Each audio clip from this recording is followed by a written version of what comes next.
All right, we are live here to talk about hobby-related things. Greg, Eric, Bill, I'm glad you're all here tonight. We have Yeah, hey lots of things everybody. to talk about.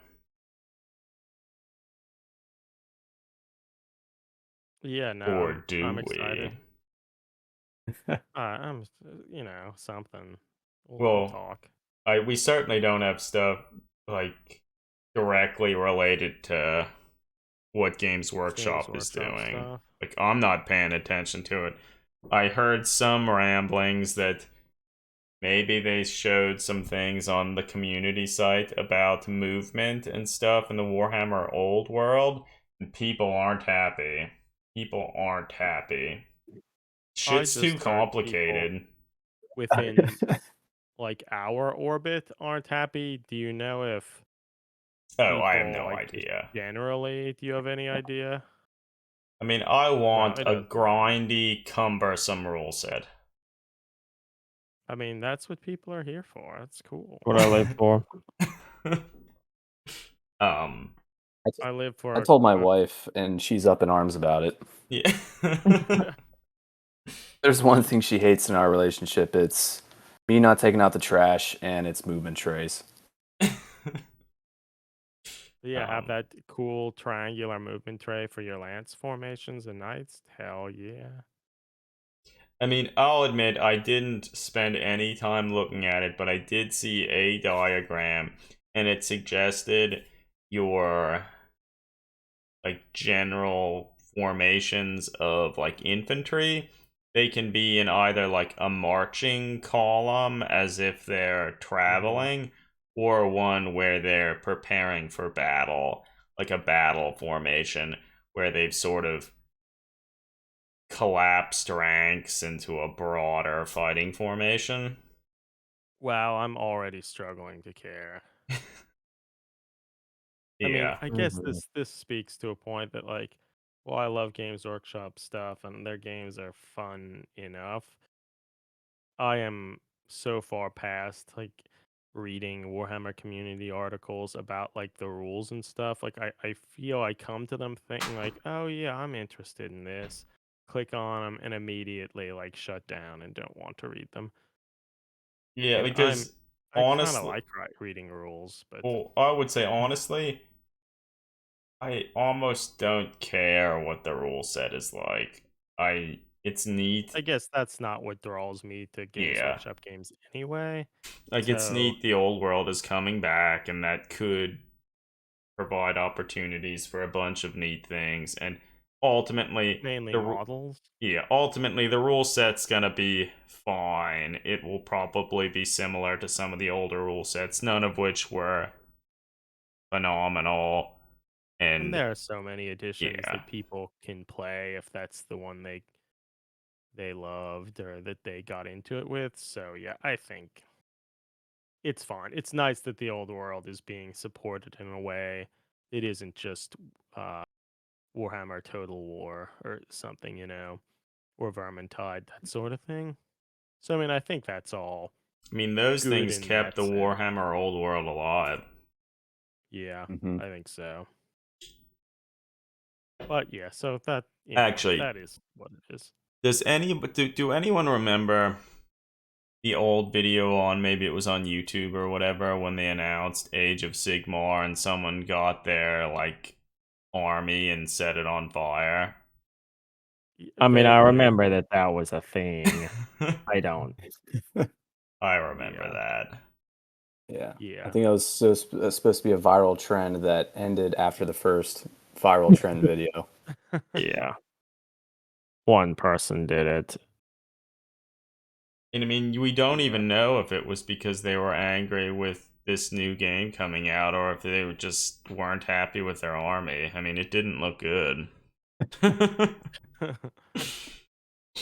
Just decluttering their life a little bit. That's fine. Yeah, You I can can always support fire that, that. honestly. I don't know if I would have burned it, but I mean, I'm if Yeah, I you mean, all that want was to giving stuff breathe in away. dumb. those noxious fumes, I guess go for it. But Yeah, man, breathe in those polyaromatic hydrocarbons. That's good. It's good for you. Did you know that IARC, like the main like international organization that kind of provides cancer classifications. They I only learned this recently. It was maybe in 2018 or something. They released a um like classification of red meat and as well as like more processed meat like bacon, things of that nature. Mm-hmm. And bacon and like the processed meats are carcinogenic. Like they reached the classification, like the highest classification of like a 1 in the Mm-hmm. IARC scale for having enough like epidemiological data and stuff to be considered carcinogenic. Fucking sick. Huh. Isn't that something? Nice. Can't wait to Yeah. tell Haley. She's a Snapple fact person. That is interesting, Yeah. honestly. I guess it doesn't really surprise me, but Another case to go vegan. yeah. Because I don't even think lead is a class 1 ultimately. Damn, But like a lot of metals are, like that's nickel and pretty so bad forth. then. But I think it's like based off of a lot of it's more like epidemiological data and so forth. I just did a quick Google search. This is because frying also generates two major groups of carcinogens. One of these is Oh, the yeah. heterocyclic amines. Fried bacon has more of them than any other cooked meat. Well, a lot of them, same with like red meat and stuff. Like if you char and like grilling and Yeah. so forth, like all those like hydrocarbons and stuff are bad. Um, which is similar, like why smoking's bad because you're inhaling a lot of that stuff. Um, but like I don't know, I don't think like the amount of those things are like tremendously high, and it's in this case like I don't think too many people are completely living their life on like That's slabs and all. slabs of That's all bacon. they consume. Yeah, but Speak for yourself.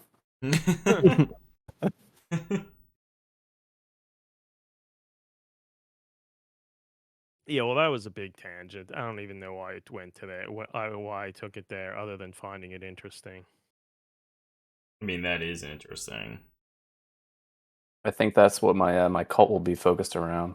Worshipping a hog. Yeah, that's Yeah. the spirit. Yeah, so I guess that the main thing we did want to talk about this evening was our open invitational, the Vastarian Invitational, and with that in mind, we were considering recording, like separately recording this for an episode of Dragged into Turbolasers. If people are into that, we could maybe just start that and not. Yeah, boys, let's I'm do into it. that. All Yeah. right. Mhm. Well, so I'm going to start recording here.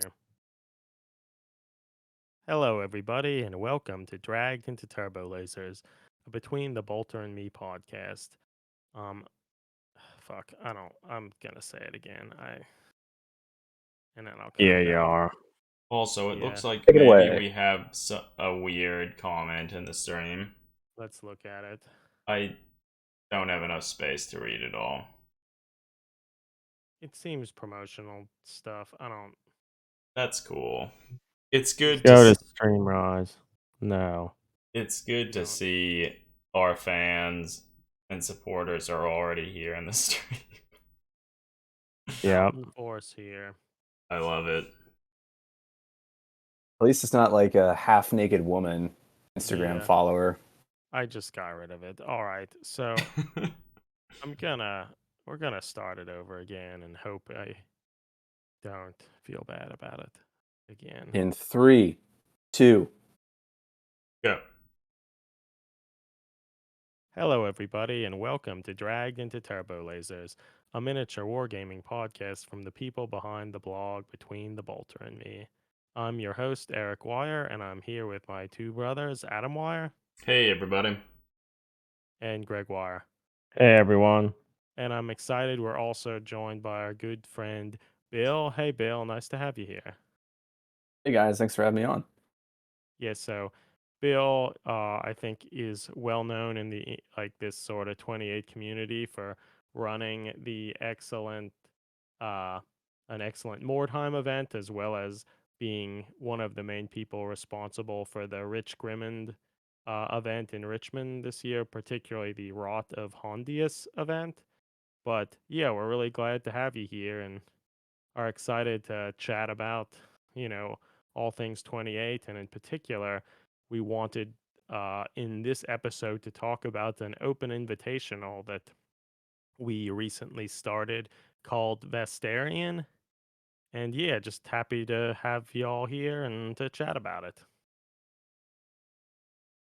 But as I suggested, yeah, it was Uh, I think earlier this month or a few weeks ago, we had our inaugural post about this Vastarian or Dreams of the Pious, which is an open invitational in which we essentially just created a world within the Warhammer 40,000 setting to be the, I don't know, setting or the scenario that we can play a bunch of fun Inc. 28 style games and just develop some weird aspects of the Imperium.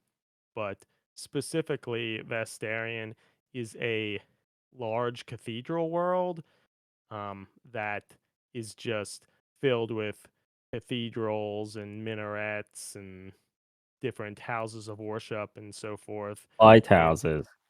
yes, that's right.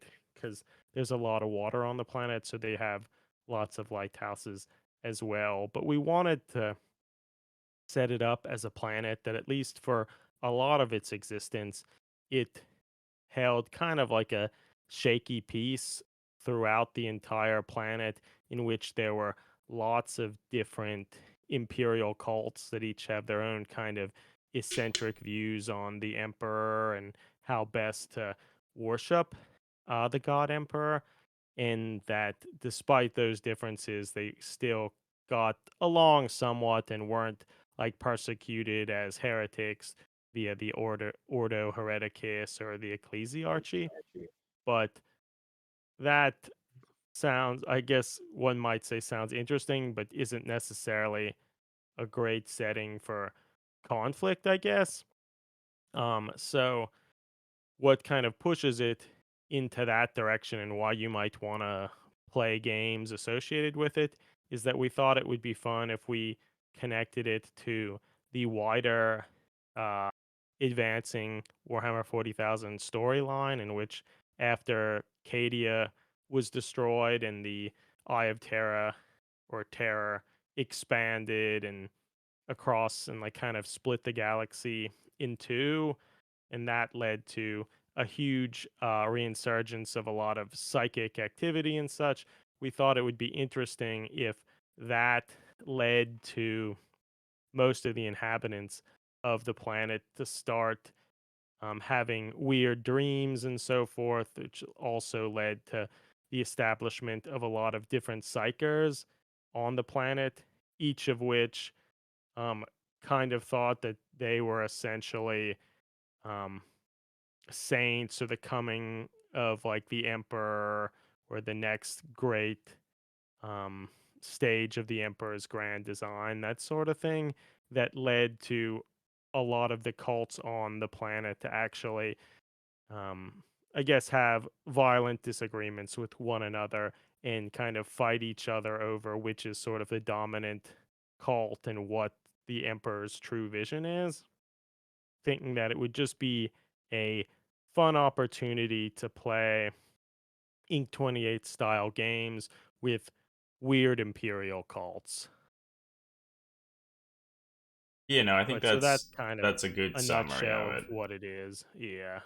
Yeah, so I think in general the idea is we created sort of an interesting setting where we're hoping other people get excited about it and are interested in exploring sort of the imperial faith and different interpretations of kind of what that is and what the imperial truth means to like the citizens themselves, and how differently they can interpret that, and how that manifests in weird and interesting ways. And also one, as it sort of implies, one that is very human centered, something that us as humans can sort of relate to. And I mean, there are tons of things people can draw from like the real world to sort of inspire some of the weird happenings and stuff on this planet itself.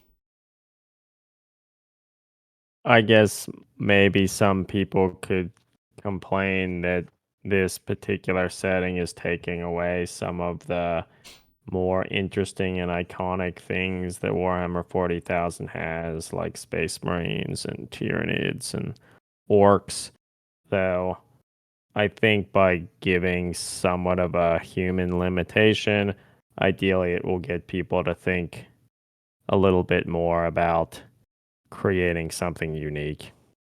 Because I mean, I love Space Marines and Orcs and all those things as much as anyone else, but it would be nice if it wasn't just all that. And in some sense, and this kind of gets to some of the inspiration behind it, and I think there are a lot of things that kind of led us to this, but one of those things was actually Mordheim, the Mordheim rule set, which Bill you're very familiar with. But one thing that I always really liked about Mordheim, one of which it's like this small skirmish um, game, so it's not about building huge armies. But the main thing that I think it did really well, or it does really well, is that the setting is contained and the war bands in it are also kind of very humanized and sort of a low fantasy. They're at least the 5 initial war bands. Like there aren't lizard men or high elves and dark elves. It's also more of a human centered thing. There aren't like huge greater demons and all these things. It's like a bunch of human war bands. There's the cult of the possessed, but even those aren't like bloodletters and plague like demons and so forth. And like the vampire um warband also, like there's a vampire and some zombies and skeletons, but it is kind of this lower fantasy that I think is neat. I like that there's that restriction and allowing you to focus on those concepts and doesn't have to rely on you can take anything, like bring in all the dwarves you like and orcs, and like I mean that's good for some things, but I like that restricted setting. um so I think that was one thing that spoke to me about like if we wanted to kind of work within a setting, that I'd like it to be sort of mirror that.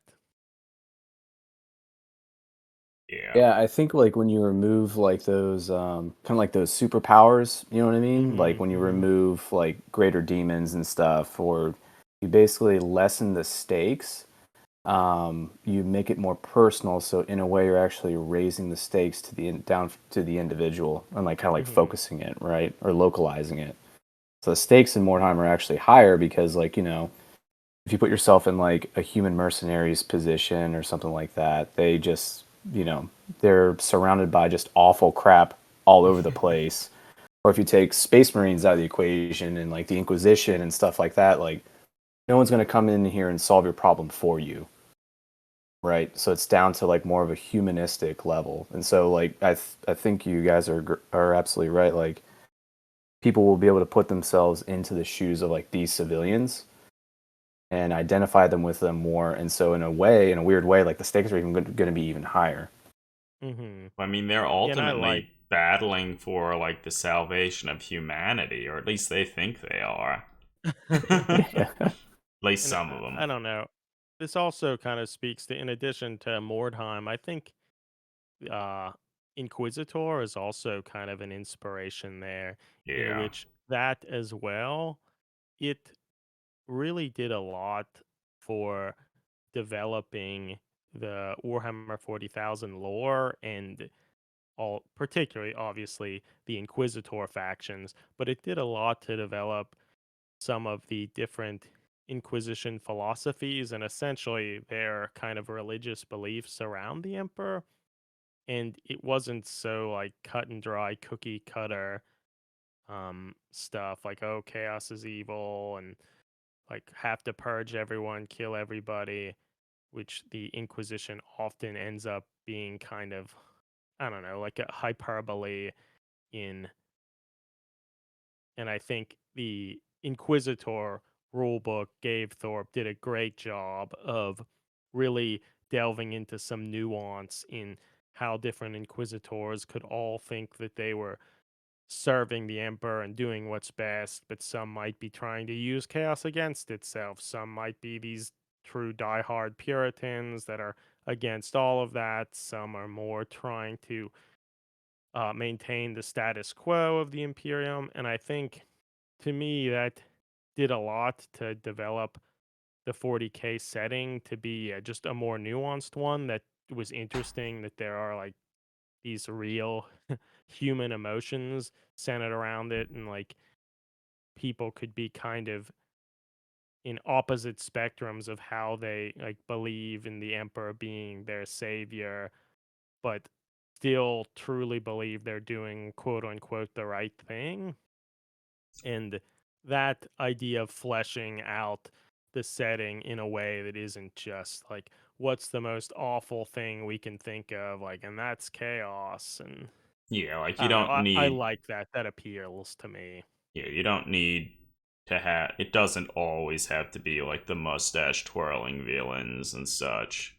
Like, I think most people have come to realize that in general the Imperium's not really a great place, and it's not really.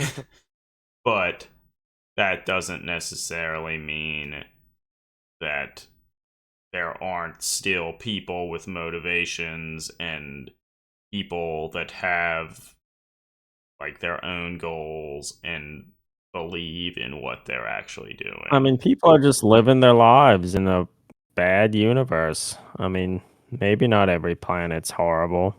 Bad scene, everyone's fault. It's true. Yeah, but so all of that sort of rambling about that, but this I thought by making this a cathedral sort of religious world that is filled with different divergent imperial cults, all of which, think they're doing the best and they're the best way at venerating the God Emperor, but they're all pretty weird and distinct, but still they all kind of think they're putting the best foot forward and doing what is critical for humanity to succeed and doing doing right by the good old emperor. And Yeah. like I like that idea that sure some of them, I mean maybe some of them are actually influenced by one of the chaos gods or whatever, but even if they are, they truly believe they're following the emperor's teaching and such. And I think that will allow for more nuance and interesting creations that aren't just like these are the evil guys, these are the good ones. And I think Yeah. that is fun. And I feel the setting in general being on a cathedral world, I sort of envision it is a place of like learning and knowledge. So I can imagine there probably are great libraries filled with all sorts of information that some things that people haven't really looked at for like millennium and like hundreds and hundreds of years. So I think there's a lot Yeah, of there can be room some, to. yeah, there can be some very like fundamentalist uh religious cults, whereas other ones that are perhaps more liberal in their Yeah. leanings. But I think that the idea of being able to explore that is fun. And ultimately I feel very 40K, like the idea of these crazy cults with skulls and They don't have to servitors have and skulls, though. No, it's true. All praise the Dewey Decimal System. Yeah. But yeah, so I guess that was sort of the concept of what we were trying to create, and I thought with like the desire to like follow up some of those ideas from Mordheim, Inquisitor, and such, um, and particularly having played in Bill Your Mordheim event, it got me thinking a little bit about these different skirmish games and things I like and dislike, and I realized like I like that Mordheim has this interesting setting with these like this low fantasy setting, but that is rife and easy to tell interesting personal stories within that. And I thought it would be fun to kind of have a setting that could be that, but in 40K per se. And Necromunda is that to some extent, but I thought this would be to focus it a little bit more and be like virtually all weird cults.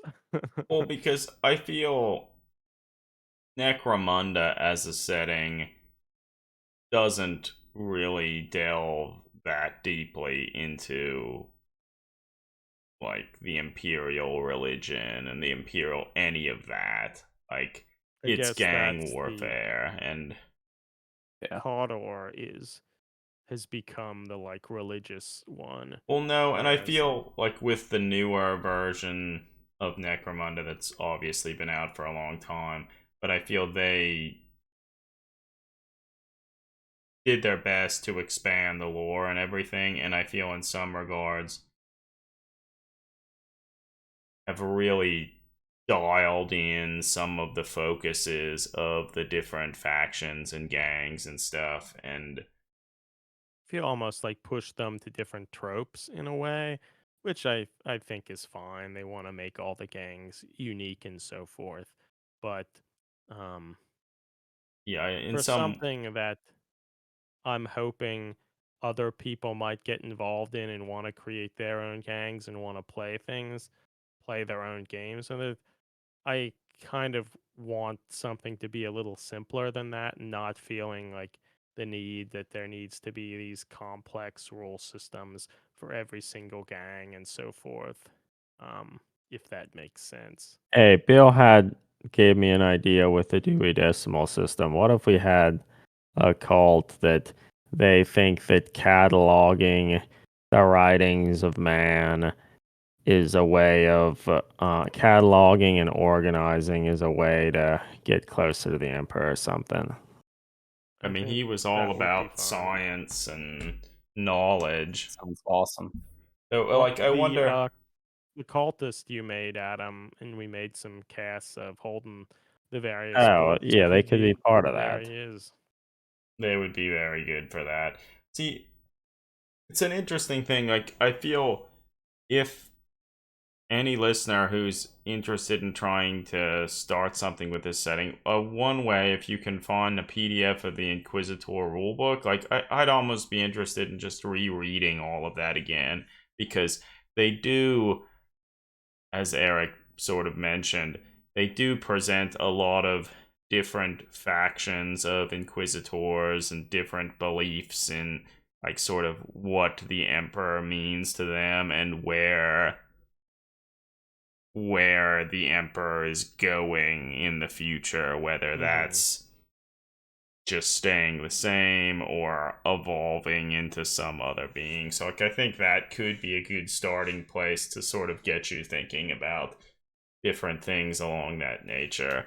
Um but I think also, as we just sort of talked about here, even just going and thinking of some aspect like the Dewey Decimal System or card cataloging and such, a lot of the stuff in the Imperium, you can often just take that and take it to an extreme and kind of explore how some system that had meaning could be taken and subverted by like the Imperium and just what what I it has agree. become. Cataloging cities worth of books that nobody will ever read. Yeah. Uh-huh. And they can't read. They're illiterate themselves. Yeah, that's Or the yeah, and I scam. mean, because it would also be interesting to just try and almost like explore language and stuff, because you can sort of imagine on a planet of that size, you could even imagine like every, I don't necessarily want to say city block, but like every sector or whatever could have their own dialects and all sorts of stuff like that. Hmm. Because I like we guess obviously know the Emperor, he spoke primarily in English. obviously.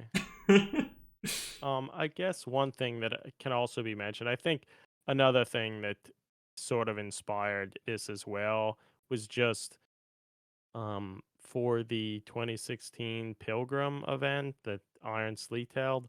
For that, which we took part in, we created a deranged cult called the Church of the Red Athenæum that essentially think pain and suffering gets them closer to the Emperor. And we, I think, had a great time kind of coming up with lore for them and building some models and such. And since then, slowly we've built additional models to kind of go along with that cult and thought it would be fun to continue to do stuff with them, continue to build on that lore, make new models, as well as make other cults that are similar but deranged in their own unique way. And so this was just another way that we felt we could continue working on that while encouraging others to get into that same fun creative process.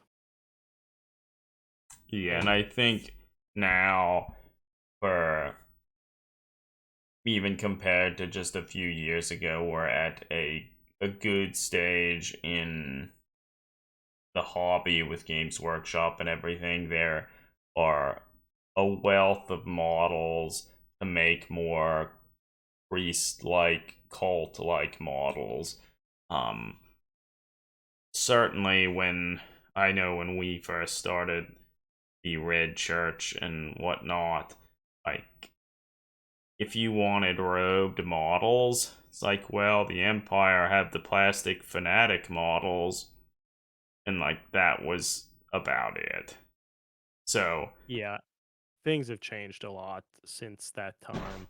yeah, so that's Just good. like all the Necromunda models, for example, and The with that new said, I guess the new Cities of Sister of Sigmar Battle models, models. the Sisters of Battle, like, yeah, lots of Hmm. stuff.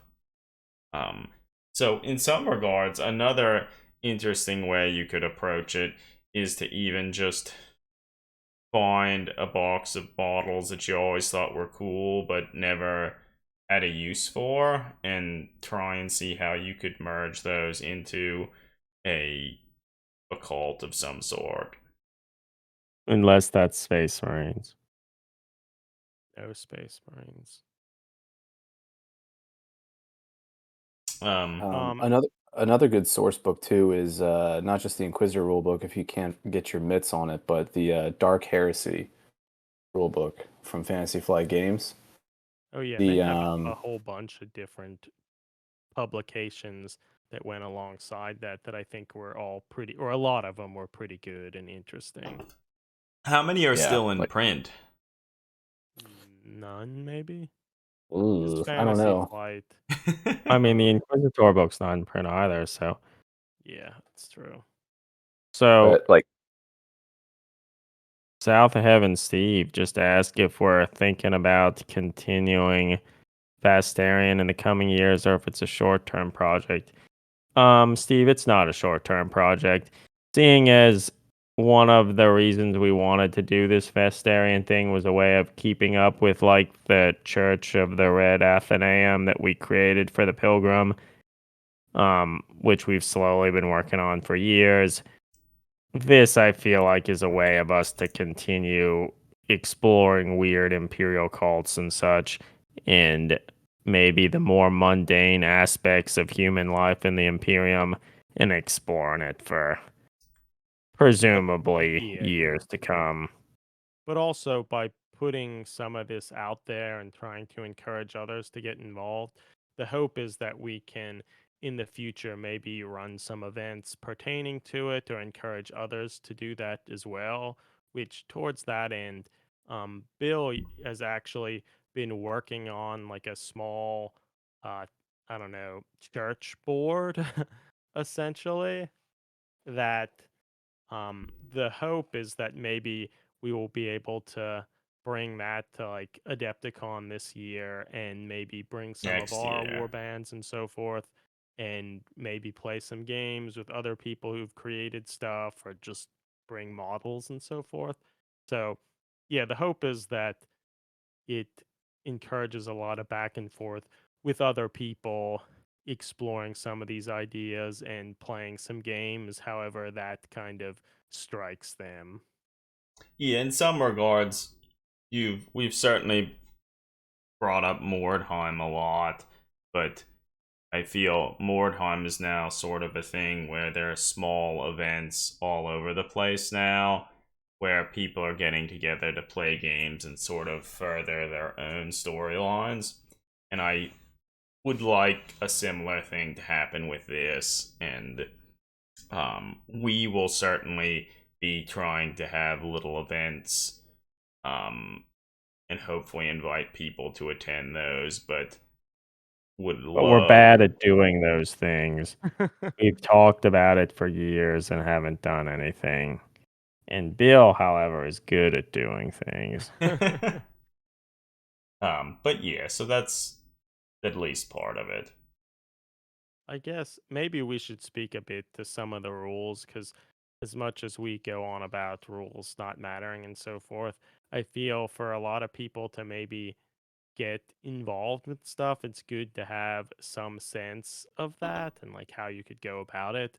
But ultimately, um, our thought on like putting rules to Vastarian would be more just people should use rule sets that they like and are comfortable with, and comfortable with it, they can change things and modify them to fit, what they want to do with the setting or with their games. Like, I think Forbidden Psalm would be a good rule set to go with it. Like, was seen it worked well for the Rot of Hondius.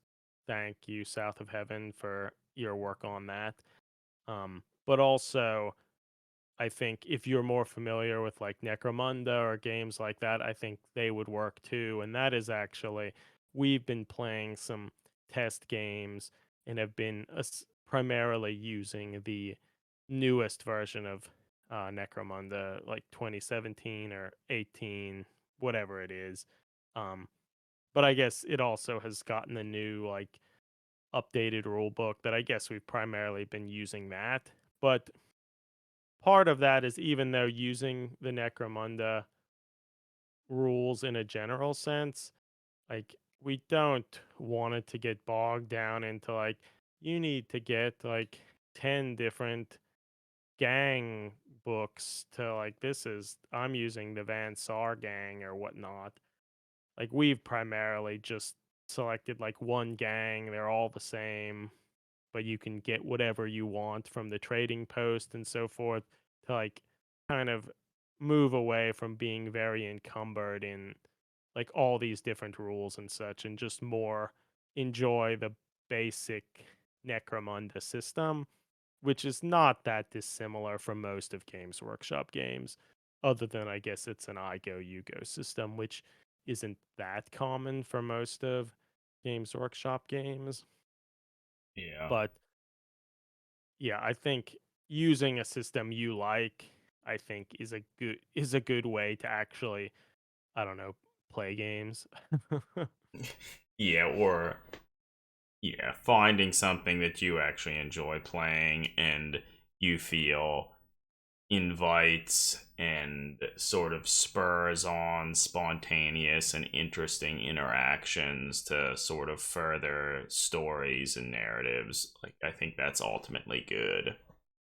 but I think we're gonna, at least for a little while, keep playing around with using like kind of a pared down version of Necromunda, primarily just because I'd like to play more of the newer version and see what I think about it.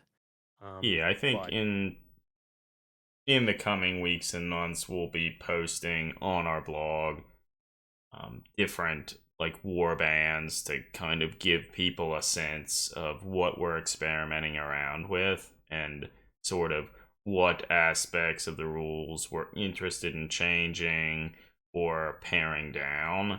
And like ultimately, I'd be interested to hear what other people are thinking about and changing. Um, because that in itself, I think, can invite a lot of interesting things. Certainly with Forbidden Psalm and whatnot, in any system that uses like a D20, I think we certainly talked about this in our different podcasts and stuff about the Rod of Hondius, but just the sheer fact that you can roll a natural 20 or a natural 1 kind of invites a lot of fun, spontaneous moments that invites the player to kind of come up with crazy and wild explanations for what has happened. And I ultimately like that. actually, Bill, have you played the newer version of Necromunda at all? And if so, what are your thoughts on it? So I played the 2017 rules version with my wife, coincidentally. And, Mm-hmm. but we, so I did the same thing with Mordheim. Like I called them Miniheim and Minimunda. So they're like stripped down versions. So like a lot of the special rules and stuff are taken out. It's streamlined. Like for Mordheim, I got rid of spells, and Mm-hmm. for Minimunda, like I got rid of like psychic abilities and stuff like that. So like it was very streamlined. Like most people only had one weapon, and it was like half the cost. So there was only like 3 or 4 models per side. And Mm-hmm. like my wife Haley, like she loved it. Like she really liked Necromunda. Um, so that certainly helped. And I think like some of the special keywords, Mm-hmm. um, it's easy to kind of get disoriented when you like pull up a sheet or you go in a rule book and there's 2 pages of them, and like each weapon has at least 2 Mm-hmm. special rules, and it's like, shit, man, well, this is just a las gun. Like, can't I just like shoot stuff? No, it's rapid Yeah. fire and it's laser beam Bulky. and it It's has this. bulky. It's bulky, Right. yeah. Like, Yeah, so no. I yeah. Yeah, I hear that. I feel we've been the stuff that we've been working and playing some games of Necromunda has sort of pared some of that back, like I had suggested. And a lot of the, like, there's so many rules pertaining to model progression and campaign stuff, Mm-hmm. which we have kind of stripped out a lot of that as well. Like, I mean, certainly that is fine if, like, you're going to be playing with a group of people and playing over the Yeah. course of months or something. But if you're thinking of it like what would work well in maybe a weekend event or something like that, I think those things and all the extra rules for, like, oh, did I sustain injuries and all that stuff, I don't think necessarily has a huge place there. And, like, Mhm.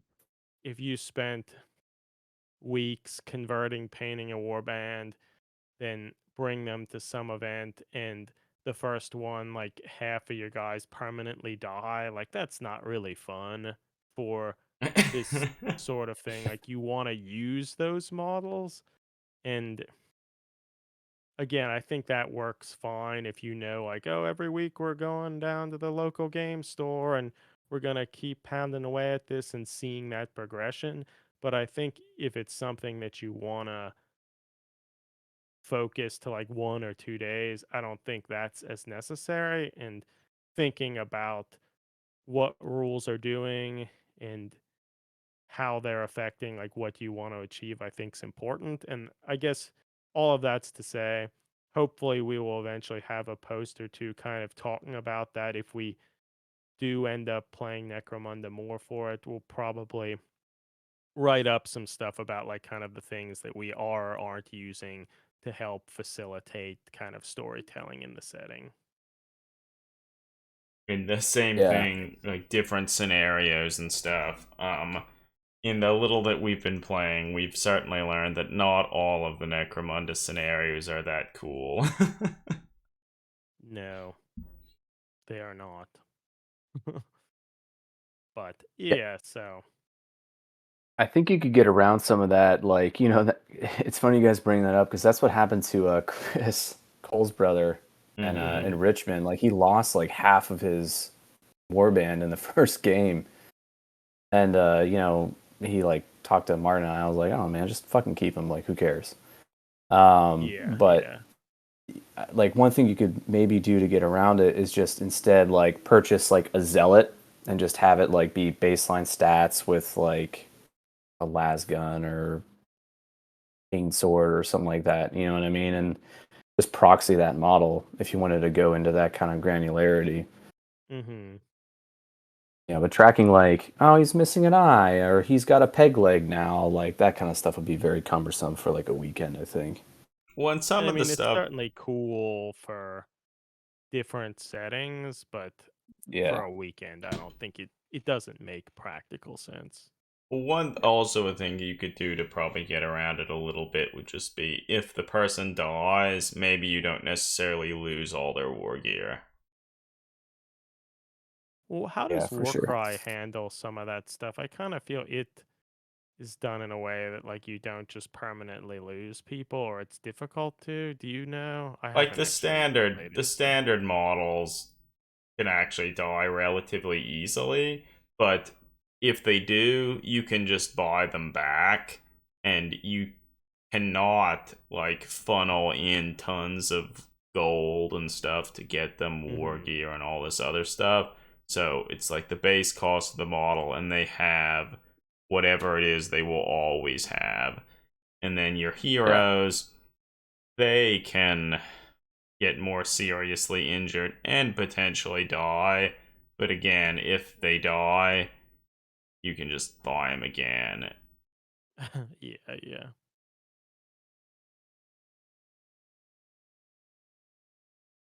I guess we could talk a little bit about one of the first things we did after presenting the setting. Adam, you actually converted a quote unquote generic cultist. Would you like to talk a little bit about that, why we decide to go about it and so forth? Yeah, so I guess one of the things with the setting, and certainly when we first started creating models for our initial cult for the Pilgrim event, one of the things that we did, a bunch of the models in that were converted from some of the old like Brian Nelson metal like preacher models and such, and at the time those were some of the only models like that aside from maybe some like warrior priests and such from like Warhammer. And so coming into this, I wanted to kind of create sort of a generic cultist. Generic in the sense of um, they could fit within a lot of different Imperial cults with different ideologies and such. And I wanted to go about it by converting one of Brian Nelson's old models and sort of doing relatively simple modifications to make the model look slightly more modern, making their hands a little smaller, feet a little smaller, stuff like that. So, Yeah, because I feel the Brian Nelson models, they were released shortly after we got involved in the hobby. So they were kind of some of the first models I remember seeing and thinking were really cool, and I think they still hold up pretty well. mhm. No, but yeah, so in this case, a pretty simple model, and we also wanted to make it such that we could relatively easily make a mold of the model and potentially cast a whole bunch of them and send them to other people who are like taking part and like making their own cults. So, um, that was a lot of the impetus behind it. And they're also, since they're like a Warhammer model, they sort of have to have some weapon. So the only real weapon they're carrying is a small sidearm on their back, and then what they're primarily burdened with are all their holy tomes and everything. Like the large book they're holding is like literally on a chain, and it's chained to them. And then that's not enough. They're carrying around another smaller book, and they're extolling their beliefs and like really proclaiming everything to everyone around them. And at this point, I mean, they might even be blind. They can barely talk because the words of the Emperor and the writings of the Emperor are literally flowing from their mouth. So, I feel the model sort of encapsulates a lot of sort of the weird, awful things of the Imperium. Mm-hmm. So it says in the Book of Rage. As it says in the Book of Rage. Yeah. Amazing. I mean, that might Actually, be a little maybe book that's they're it. holding up there. That might be the Book of Rage. It could be. On when we originally posted a picture of the conversion on our Instagram account, for Hydra made a comment that I thought was pretty funny.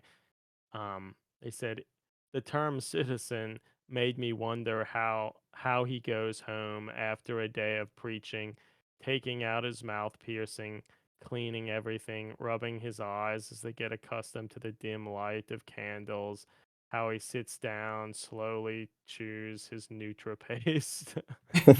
I thought that was kind of funny.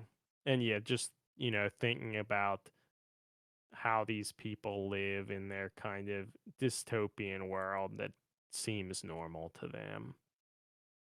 Yeah.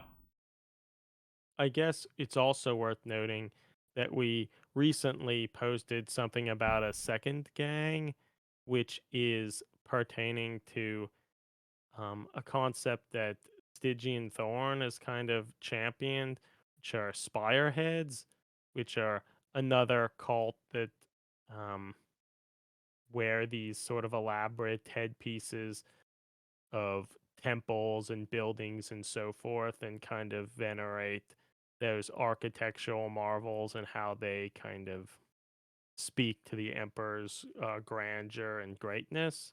Mm-hmm. And yeah, he's done lots of great artwork and illustrations, kind of developing that idea, which at least was loosely based off some John Blanche illustrations that were done like circa 2016 in the Pilgrim stuff. But I don't know, I think since that time, seeing his work, his artwork, and so forth always made us want to do more with the Spirehead idea. And actually, Adam, you actually did convert a Spirehead for the Wrath of Hondius. Mm-hmm. But in around that same time, we were thinking about including them in the Vastarian event, and I actually got uh, Anna from Gardens of Hecate to build a few Spireheads for like a warband, so we commissioned her to do that and made just a wonderful collection of weird cultists that amazingly, like, none of them really have weapons. They're all just holding interesting religious artifacts and so forth, which I think in itself is fun, like building war bands that don't have to be like, and they all have plasma rifles and, you know, and not focusing on that, like, how can you make a powerful gang, but just make a characterful, interesting one. I mean, in all honesty, like, who knows what they have underneath all those heavy robes, all those starched It's robes. true. I mean, maybe each of them is carrying a plasma rifle. Maybe. Probably Probably not, just though. shitty reclaimed auto pistols and stuff. Yeah.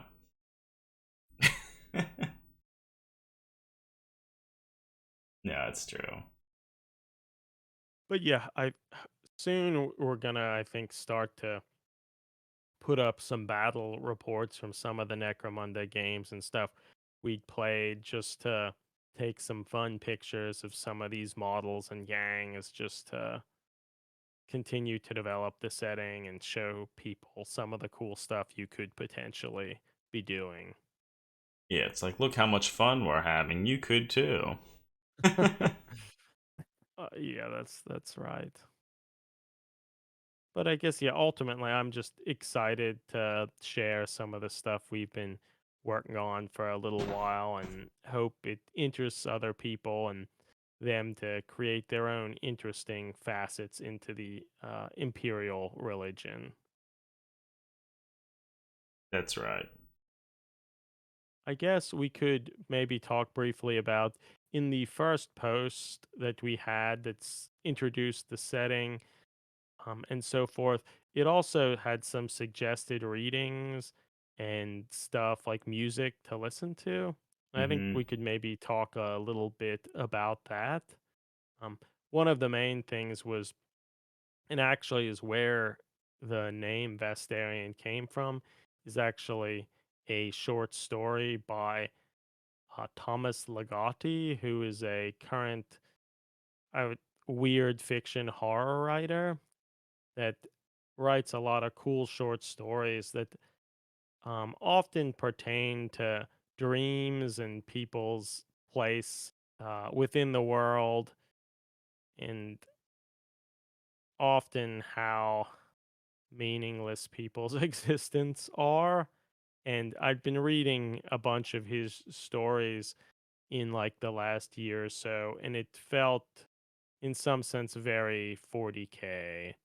Yeah. And that led to some of the ideas and stuff in the setting.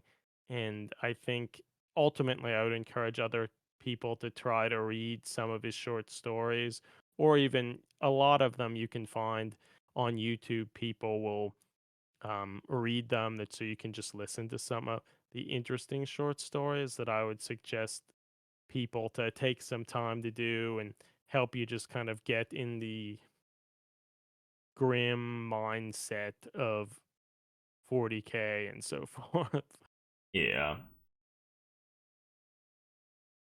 Agreed.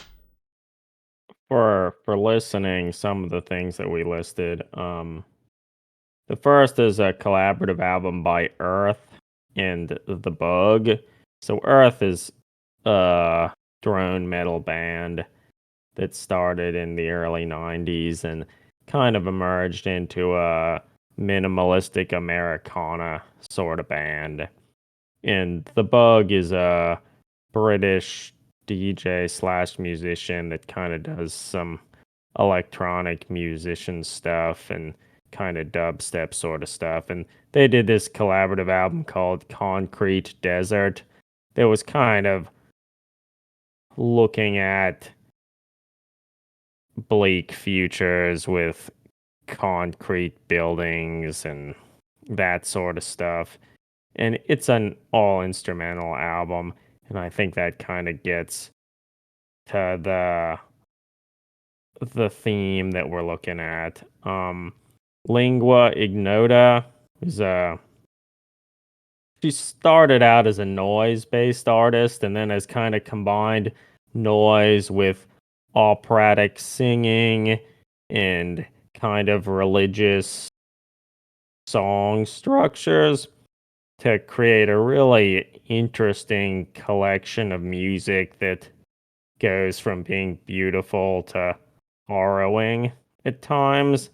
And I think that also does a pretty good job of um showing what the Imperium of man can do or can be.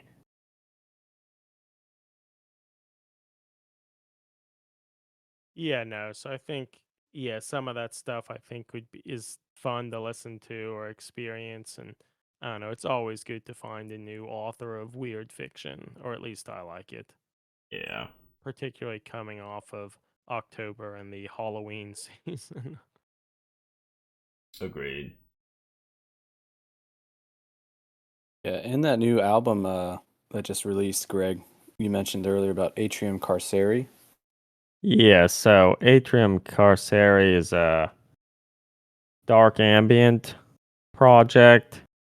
I now forget the name of the musician, but he runs a dark ambient label called Cryo Chamber, and the work that he does is slow electronic ambient sort of stuff that I think is very appropriate as a soundscape for Warhammer sort of games, particularly in the sort of Inquisitor 28 sort of stuff that we're all interested in.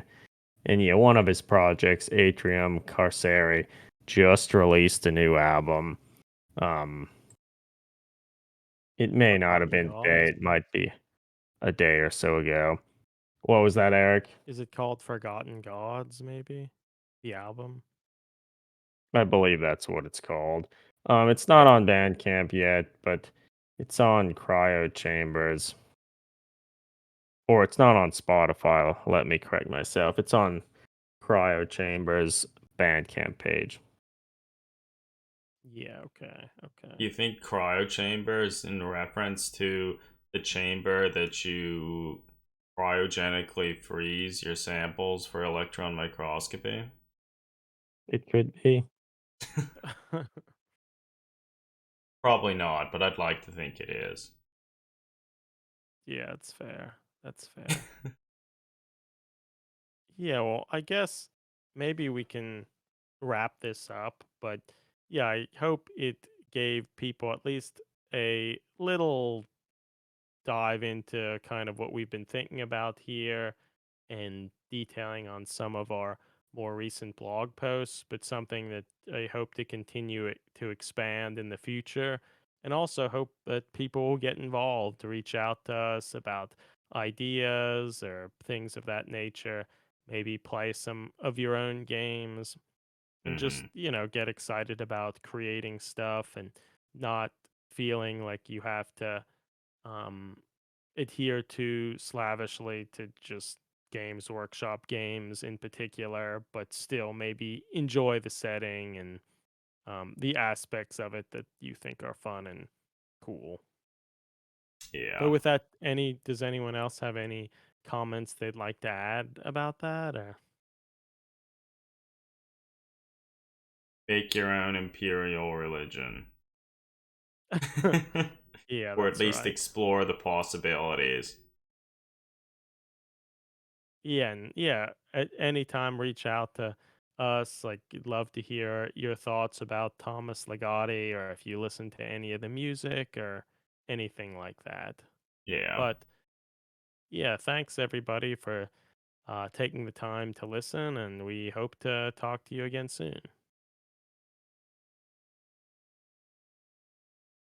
Sick. All right, we did that thing. Nice. I don't know. This is Maybe it was this fine. is a little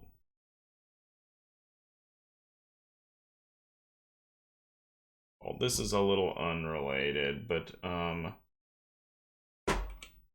does anyone follow Endarian on Instagram? They're I like don't know. they're like essentially a golden demon painter. They're a very good technical painter. They paint a lot of Eldar stuff and Space Marines and whatnot. But so recently, or more recently, they maybe it was sometime last week. They were posting a picture of I guess it was Games Workshop miniature of the month. It was a Primaris Space Marine like trying to shoulder a bolter, and he Okay. commented how he thought it was weird. The front, what you will say is the sight of the bolter, is sort of blocking the sight picture of the scope. And Mm-hmm. um, some people made some comments and stuff. And then a little while later, then showed how he went and 3D sculpted a front sight he 3D sculpted a front sight, cut the one off, 3D printed the thing he sculpted, glued it on, and painted it, and he essentially made it in a means similar to like some of the more modern firearms, and like he did a really good job of it. But it's just interesting, like he must have been in his stories and stuff been showing all sorts of like comments of people just saying lots of dumb shit, and it's just interesting to see like how people will almost like get offended by Space Marines don't need front sights. They don't need to aim. They're the stupid best shit ever. like that. And like he's still posting stories pointing out people commenting on stuff and with their like arguments and stuff, which I find strange. So, and I guess maybe it's just that let's see, how many followers does he have? I mean, he has like over 34,000 followers, so I guess it's just he being a more mainstream, like popular Golden Demon painter, he just gets a much larger volume of people. And maybe, I guess...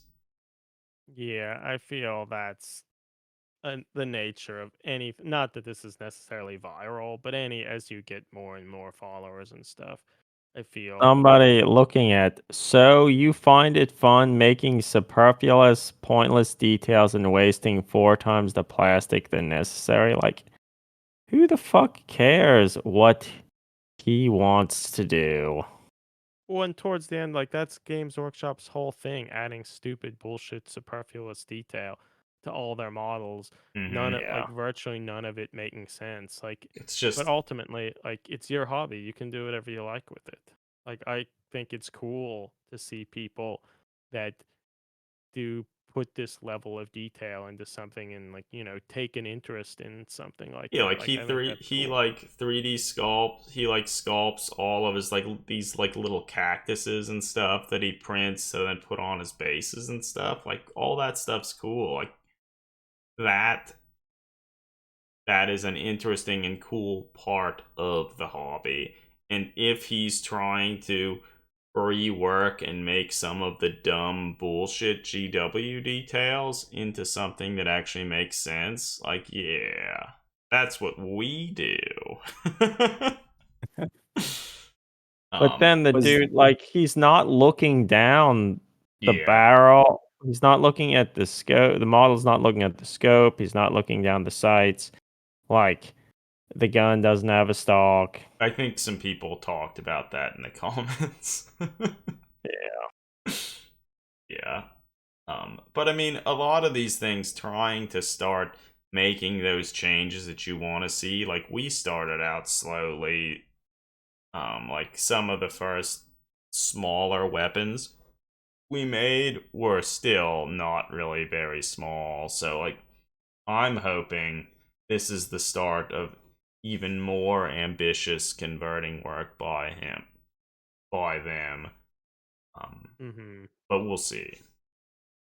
This goes back to more the Vastarian stuff, but you had a picture of the logo you had created up. I did. Which has like kind of a little lighthouse, which is something that is a motif we're trying to work with for it. But in addition, actually, Weirding Way, he worked with us and actually created like the text portion of Vastarian, which I think is really cool, and he's really talented at doing that sort of typographic work. And interestingly, to create it, it's actually sort of a kit bash itself, in the sense that he took different letters from different like old manuscripts and so forth to create it, which I think is really fun. And ultimately, thanks Weirding Way. Thanks for taking the time to do it. Yeah, it's very cool. That's awesome. Yeah, see, just Actually, this here is another aspect of the hobby. Like, there are all sorts of different avenues and things that you can put time into that I think help to further reinforce and make the whole thing more interesting and cool. mm-hmm. We actually mentioned earlier, Bill, that you've been working on a board that is actually kind of the interior of a church with like pews and so forth. Can you talk a little bit about that? And I think you actually played some games on it recently, or at least the work in progress of it. And like, how has that been?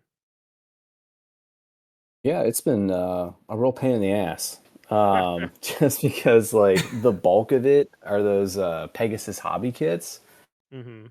And it's not really something you see people use at all, even though like they're like I think the title of them is like Gothic Cathedral, Gothic Church, Sci-Fi Mm-hmm. Gothic Church Building or something like that. It's like they made those with like 40K in mind. Yeah. But there's just like a lot of flashing you have to remove and all that kind of stuff. But Okay. once they were assembled, like it played really, really well. Last 2 weekends ago, we had our little meetup. We played a game of Hondius on it using Steve's rules, and yeah, it played really, really well. It was a lot of fun. Like there was a lot of cover to be had with like the little pews, and like the objective, we placed it on the dais. Um, it was basically like a sarcophagus, but like the interred member of the royal family or whatever was like was a psyker, and he just never knew it. So that was kind of the impetus behind it. But there's a lot of like really cool room to run down either side, like scope out through windows that are built into the cathedral kits. And then ultimately, I want to put stained glass like on the second level of those I guess kits you could call them, of those cathedral windows. So it played really, really well. It's just that, the sides were kind of barren, so it was just like nothing down there. I think it'll be really cool to see like, having access doors there, people making some sort of test to like open them up, maybe having ammo crates or something like that, or like artifacts or text or books, scribe books, scrolls, something like that, and having like little scrivener stations or worship alcoves really add a lot to it. Well, I sort of remember when we were first talking about the idea of making such a board, we were talking about, I think it was maybe episode 5 of Cowboy Bebop, where towards the end of it, Spike walks into that church, and then there's like an ensuing gunfight. And yeah, I've sort of almost since first seeing that, maybe, I don't know how long ago that was, like 10, We were probably 15 15. years. It was a long time ago. Like, that's sort of what I envision, and like you could imagine all sorts of battles and stuff like that happening within the different monasteries and architecture throughout the planet. Mm-hmm. Yeah, it'd be really cool to have like a gantry or like a galley or a gallery like on the second level, with like a connecting across or like having some sort of connecting way like halfway over top, so models could be on the top on the second story and then models on the first story or the ground floor. Yeah. That'd be wicked. Well, what would also be cool is if I'd paint a whole bunch of like almost like little classical Imperial paintings and stuff that you could eventually like hang on different parts of the cathedral, because you could imagine, at least not all of them, but you could imagine some of the places could be like very elaborate and like lavish with artifacts and details and stuff like that. So I almost think it would be cool for each person like creating a warband if they almost like made their own like little artifact or like shrine or something that you could like bring along. Like, I think that could be kind of fun and neat. Yeah. Well, that's the plan with there are sections that look like this, Oh, yeah. And so I'm going to put Imperial frescoes Yeah. here and here, like portraits Mm-hmm. of different like battle scenes or really whatever you guys want, using Mod Podge to adhere them, just kind of like I did with those stamps for the clock tower board. Yeah, Mhm. that's cool. Actually, just a second. Yeah, no, it'll be a fun concept board, I think, for something maybe bigger in the future. One thing, like I recently, there's a company called like I think Ocean. Maybe I'm pronouncing that wrong, but they print a lot of like nice like reference books and books about like different art and such. And they have here it's like a book of symbols that essentially the main reason I saw it at a store and I thought that it could be cool, but it essentially just goes through and talks about all like here for instance like a symbol that's used throughout history is like the honeybee, and they have things talking about how that was used in like art and seen in different things and like the symbolic meaning of things like that. That's really cool. So I think some of the stuff like this could be a neat form of inspiration for all sorts of different things. Like, I mean, that's a very cool hand as well. And even just like looking through it and finding imagery and stuff that you could then take and modify and use for different things. So,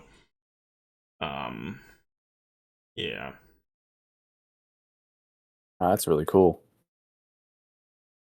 Yeah, and if you just like Google like weird historical cults, like you'll get hundreds of results. That's Like, true too. Yeah, that's a because good point. that's where I found the cult of Mithras, which was like it was funny because I remember that at school, like them talking about it in one of my theological classes, like it was actually it's suspected to be a precursor of Christianity because it was around like 80 BC in Rome, and like Mithras was like kind of a it's hard to describe, but like his corporeal form was basically Jesus, like long haired dude, olive skinned, like normal looking guy in robes. But they worshipped like different aspects of him, and I just think that that kind of stuff's like really interesting. Yeah. There's a lot to be learned from like our own history as well. That's Just certainly true. just like those symbols. Yeah, lots of really certainly weird true. things. So, friends, I think I need to go to bed. Yeah, that's fair. Yeah, I mean, we could It's probably call this. yeah. We've been Yeah. chatting for a bit. Well, so I guess thanks, Bill, for joining us this evening to chat about this setting. Hopefully, anyone listening, you've at least have something to think about and ponder. We'd be thrilled if you'd consider kind of coming up with your own cults, converting and painting some models and whatnot. And certainly, if you are interested, don't hesitate to contact us. Like, we'd be happy to chat about, honestly, just about anything. Yeah, agreed. But yeah, so thanks everybody for listening. Stay safe, stay healthy, keep on enjoying the hobby, whether that's painting models, coming up with your own unique heraldry and symbols for a potential future Imperial cult, or whatever. Keep on enjoying it. Until next time, over and out. Yep. Cheers, everybody. You guys.